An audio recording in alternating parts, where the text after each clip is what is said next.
And then one last thing before we get tasting, I have to talk about light strike. Light strike is something people don't talk about, but it's an issue. I think most of you are familiar with cork taint and what that does. Can destroy the flavor and aroma of the wine. And the problem is light strike is one of the most poorly recognized faults in wine. And it's especially prevalent with rosés because they're often sold in clear glass bottles.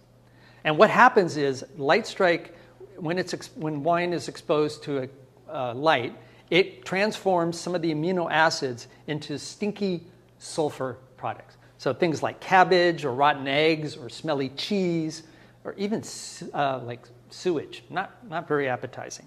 And if you have a dark amber bottle, like most red wines are bottled, that blocks about 90% of the harmful light. A glass bottle that's got that sort of green glass, it blocks about 50%. But clear glass can block no more than 10%.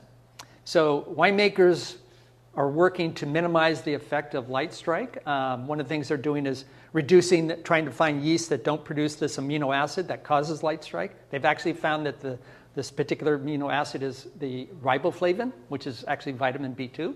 And if they can reduce that by using certain yeast or maybe not doing lees aging where the amino acids are created, and also maybe using finding agents to remove some of that.